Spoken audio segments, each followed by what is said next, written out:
A'udzu billahi minasyaitonir rajim. Bismillahirrahmanirrahim. Alhamdulillahilladzi qad khalaqana min bi ahsanit taqwim. Summa salatu wassalamu ala sayyidil mursalin wa imamil mubin Sayyidina Muhammadin wa ala alihi wa ashabihil muntajabin wa man tabi'ahum bi ihsanin ila yaumiddin. Assalamualaikum warahmatullahi wabarakatuh. Waalaikumsalam warahmatullahi wabarakatuh. Di sini uridu an urikum syai'an fi fahmi tafsir. Saya nggak tahu sudah sampai di halaman berapa tafsir misalnya.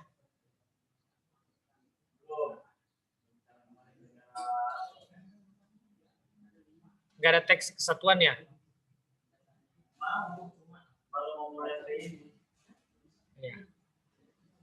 Ya, saya mau mulainya dengan begini. Saya lihat Akbar kemarin. Jadi karena Akbar kemarin bikin slide-slide, ya saya juga bikin slide-slide. Ini slide yang saya ajarkan kalau pengantar ilmu tafsir di kelas 3 MAN di Madrasah Ulia. Apa bedanya dua orang ini? Ya tentu ya, satu kiri, satu kanan, satu cewek, satu cowok. Ada sama-sama melihat awan. Dua orang ini berbeda. Berbeda di mana? Berbeda, satu melihat awan tapi tidak bisa melihat matahari. Yang ini tidak melihat awan sama sekali, dia langsung melihat matahari. Begitu saya ingin merumpamakannya, misalnya kembali ke falsafah daripada kata lagi, bahwasanya kata itu adalah wasilah. Wasilah yaitu bermakna alat untuk memindahkan, mentransfer pemahaman, tidak mentransfer makna. Ingat ya, dia adalah mentransfer pemahaman. Jadi ini adalah makna daripada kata HP. Ainul syai'. Inilah makna. Jadi makna itu apa? Ainul syai'. Kalau kalian mengatakan misalnya kitabun. Kitabun itu apa? Buku. Bukan. Kitabun itu bukan buku. Kitabun itu apa? Ini. Ainul syai'. Sedangkan kalau kalian mengatakan kitabun itu adalah buku, itu apa? Tarjamatus lughah ila lughatul ukhra. Nah, jadi kalau kalian mengatakan kitabun itu adalah buku, itu adalah terjemahan bahasa ke bahasa yang lain. Tapi kalau kalian mengatakan buku yang mana? Ini yang dimaksud dengan buku. Itu. Jadi teks Al-Quran itu memiliki apa? Memiliki yang namanya makna. Makanya kalau kalian baca Quran itu, baca ada terjemahan, itu bukan makna Quran. Itu terjemahan. Itu adalah Al-Quran dalam bahasa Indonesia. Maknanya mana? Ya maknanya itulah yang kita pengen tahu, pengen kita pahami. Untuk mendekati maknanya itu, manusia harus menghilangkan yang namanya banyak hal. Kalau dicontoh di gambar ini, manusia harus menghilangkan yang namanya awan-awan hitam ini. Awan hitam yang menyebabkan wanita yang di gambar nomor 1 ini, anak kecil ini, tidak bisa melihat apa? Tidak bisa melihat matahari. Saya umpamakan makna ainus syai' dari Al-Quran itu tidak bisa kelihatan karena kenapa? Banyak awan mendung yang menjadi selubung di mata kita sehingga kita nggak bisa lihat matahari. Beda dengan gambar kedua ini, orang ini bisa langsung melihat matahari karena kenapa? Dia tidak ada awan di depan matanya yang menyelubungi dia. Jadi untuk menjawab pertanyaan bahwasanya kalau Al-Quran itu memang benar adalah petunjuk hudan linnasi wa rahmatan. Lalu kenapa Al-Quran itu sulit dipahami? Ada muskil di dalamnya. Kan ilmu tafsir itu apa? Ilmu yang bagaimana menjelaskan kemuskilan yang terdapat di dalam apa? Terdapat di dalam kata ataupun kalimat dalam Al-Quran. Terus berarti Al-Quran itu bermasalah dong. Kita nggak bisa paham terdapat dalamnya muskil. Tidak terdapat sama sekali. Yang muskil itu di mana? Di sisi penafsir, di sisi orang yang membacanya. banyak selubung-selubung atau banyak hijab-hijab yang mana yang menutupi mata batin kita untuk melihat ainul Quran, melihat realitas daripada Al-Quran itu sendiri.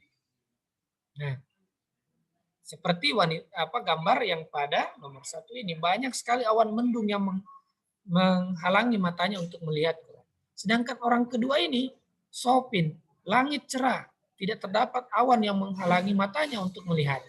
Karena kenapa? Posisi orang ini di mana? Di ketinggian. Nah, ketinggian itu punya makna. Bisa bermakna yarfa'illahu alladziina utul ilma darajat, memiliki derajat yang tinggi. Ketika orang derajat tinggi, dia lebih mudah untuk memahami Quran. Atau kedua, dia memiliki apa?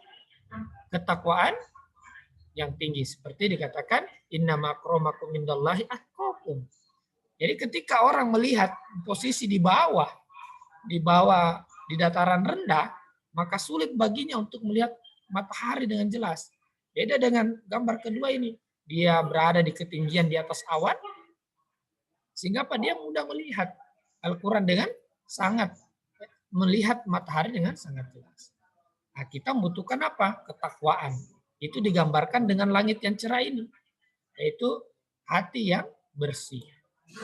Hati yang bersih itulah yang mampu menampung cahaya Al-Quran. Karena Al-Quran diibaratkan, yang saya ibaratkan dalam gambar ini sebagai matahari. Jadi kalau kamu sebenarnya manusia nggak perlu belajar Quran. Karena Al-Quran akan mengajarkan dirinya sendiri. Seperti cahaya matahari, dia akan menyinari kita sendiri. Tidak perlu ajari aku, nggak perlu. Cukup apa? Cukup bersihkan hatimu, bersihkan pikiranmu, jelaskan perjelas niatmu, maka hilanglah awan-awan hitam itu, maka matahari akan datang sendiri. Karena dikatakan sesuatu yang kadang kan begini, kadang ada orang mengeluh, kenapa sih saya nggak bisa begini, nggak dapat ini, nggak ada uang, nggak ada apa? Karena apa? Karena tidak ada wadahnya. Bagaimana kita mau menurunkan misalnya secangkir air saya memberikan, misalnya saya ingin memberikan kalian secangkir air, kalau kalian nggak punya cangkir. Jadi yang paling terpenting dalam bagaimana memahami makna Quran secara baik itu apa? Tersedianya wadah bagi kita. Kita nggak usah belajar. Misalnya saya ingin paham, pokoknya berusaha untuk bagaimana sekuat tenaga untuk memahaminya dengan tanpa apa. Cukup persiapkan diri kita untuk memahaminya dengan baik. Nah, mempersiapkannya itu juga dengan salah satu cara bagaimana? Ya, dengan cara belajar ilmu tafsir ini. Nah, itu salah satu keinginan kita muncul. Oh, saya harus paham Al-Quran. Saya harus baca dari orang-orang salafus soleh, dari ulama-ulama terdahulu, dari aulia Allah, dari para wali-wali Allah yang menulis tafsir.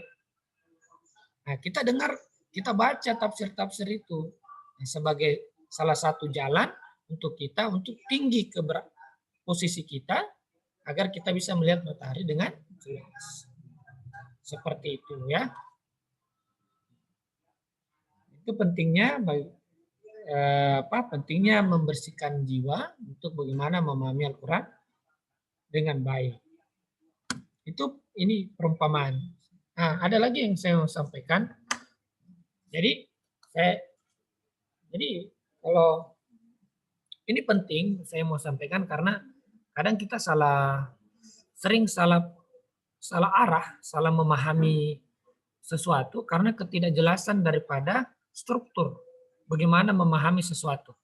Karena itu bahayanya kalau kita diskusi yang bersifat tidak terstruktural. Karena kenapa? Selalu pembahasannya akan melebar ke sana kemari karena kenapa tidak punya struktur. Makanya kenapa penting sekali belajar di sekolahan itu, belajar di tempat pendidikan itu membuat kita struktur pemikiran kita tersusun rapi gitu. Jadi kita mengerti titik pembahasannya mulai dari A sampai Z, mulai setelah A itu B, setelah B itu C. Nah, tidak dari A langsung ke Z. Nah, itu banyak yang terjadi di masyarakat dari A langsung ke Z. Itu tidak pas. Nah, jadi seperti ini saya ingin menunjukkan. Jadi ini gini. Perumpamannya, jadi ini teks ini adalah Quran, ini ainul makna. Nah, dalam Quran itu terdapat kata sa'ah. Ini perumpamaan doang ya. Dalam kita ganti ini adalah teks. Ini makna. Di dalam teks ini tertulis namanya saat, lihat misalnya jam tangan dalam teks. Kemudian kita di bawah sini sebagai penafsir.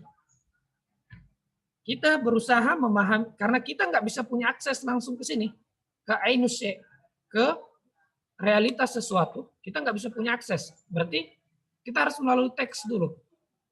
Untuk meraba apa yang dibalik teks ini, meraba maknanya. Melalui apa? Melalui dalil-dalil bahasa atau dalil korina-korina. Orang memahami, untuk memahami makna dibalik dari teks itu, memiliki banyak kecenderungan, memiliki banyak sudut pandang. Ada dalil bahasa, dalil kalam, dalil irfan, dalil ijtimai, dalil tabi'i, dan semua dalil-dalil yang kiranya berusaha untuk meraba makna. Karena kenapa? Kita nggak lihat makna. Seandainya kita lihat makna Quran, maka tidak diperlukan tafsir.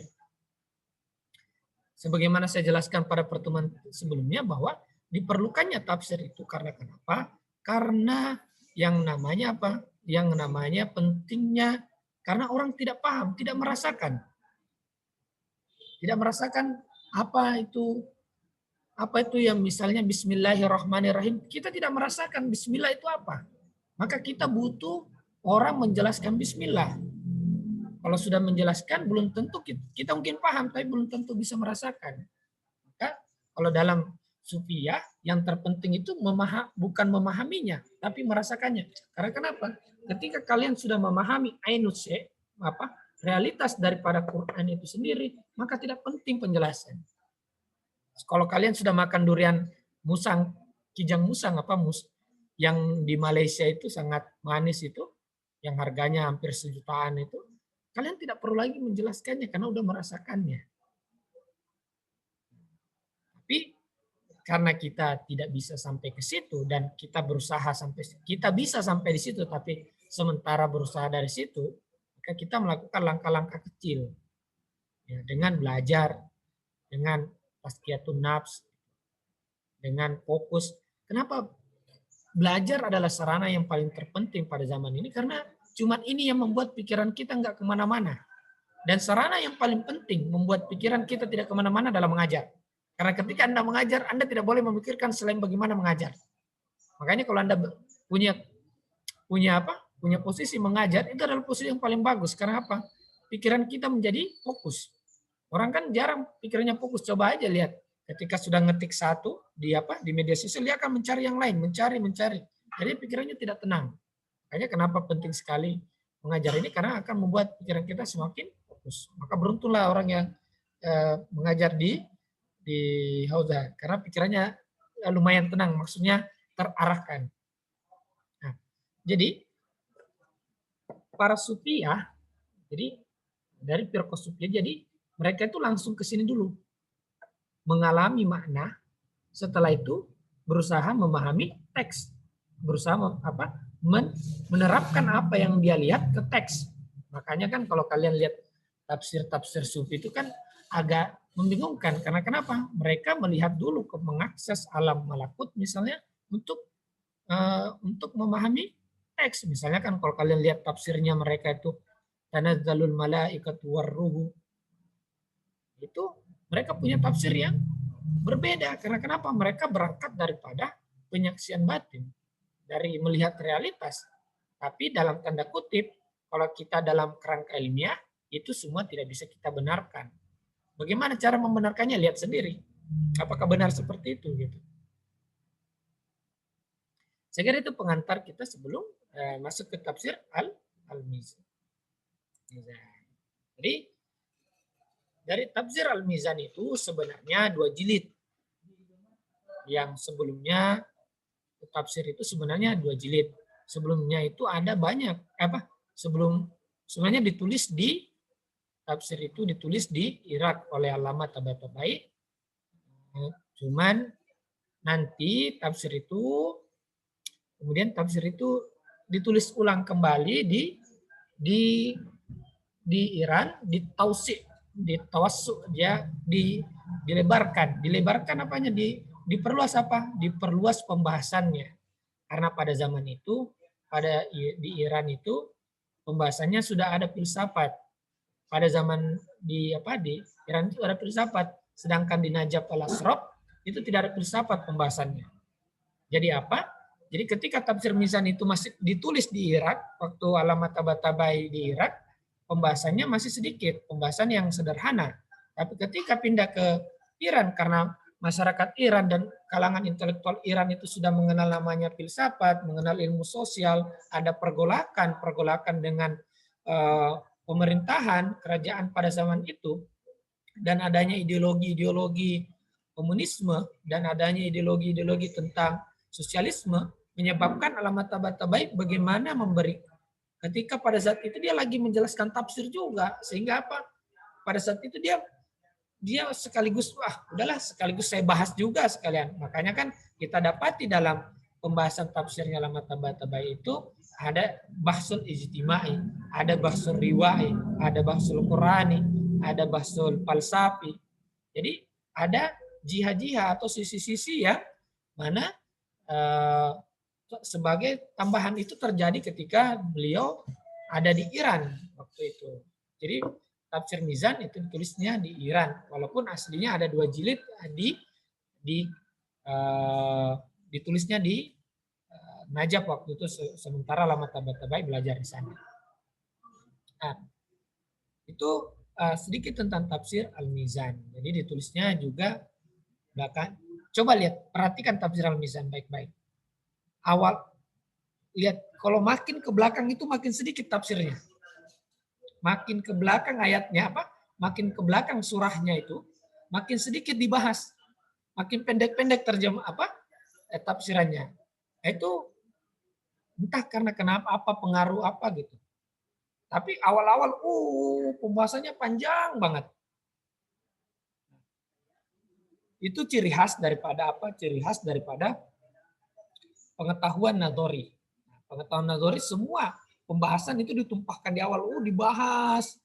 Nah, belakangan karena sudah habis semua pengetahuannya, makanya sedikit pembahasannya. Kalau kita lihat, memang sih walaupun surahnya pendek-pendek, tapi kandungannya tidak begitu terlalu digali lagi. Misalnya dalam surah Qul Huwallahu Ahad, surah Al-Ikhlas itu dibahas sedikit. Kalau kalian mengikuti pembahasan terkini mengenai tafsir di Indonesia, misalnya Qul Huwallahu Ahad, itu lagi booming di Aceh tentang penafsiran huwa. Qul huwa Allahu ahad. Itu lagi booming di masyarakat Aceh tentang tafsir huwa yang ditafsirkan oleh di Indonesia namanya Abdul Karim Al-Jilli. Abdul Karim Ibrahim Al-Jilli itu yang banyak memberikan pengaruh-pengaruh tafsir sufi di Indonesia, Abdul Karim Al-Jilli. Makanya tafsirnya lumayan sangat dianggap mistis dalam di Indonesia. Sebenarnya kalau ada yang mau kita bikin seminar atau bikin pengkajian, itu bagus sekali Islam Nusantara itu mengkaji tentang pengaruh besar Abdul Karim Al-Jilli terhadap Islam di Nusantara, karena dia yang paling berpengaruh dengan jenis kultur atau jenis Islam di Indonesia ini.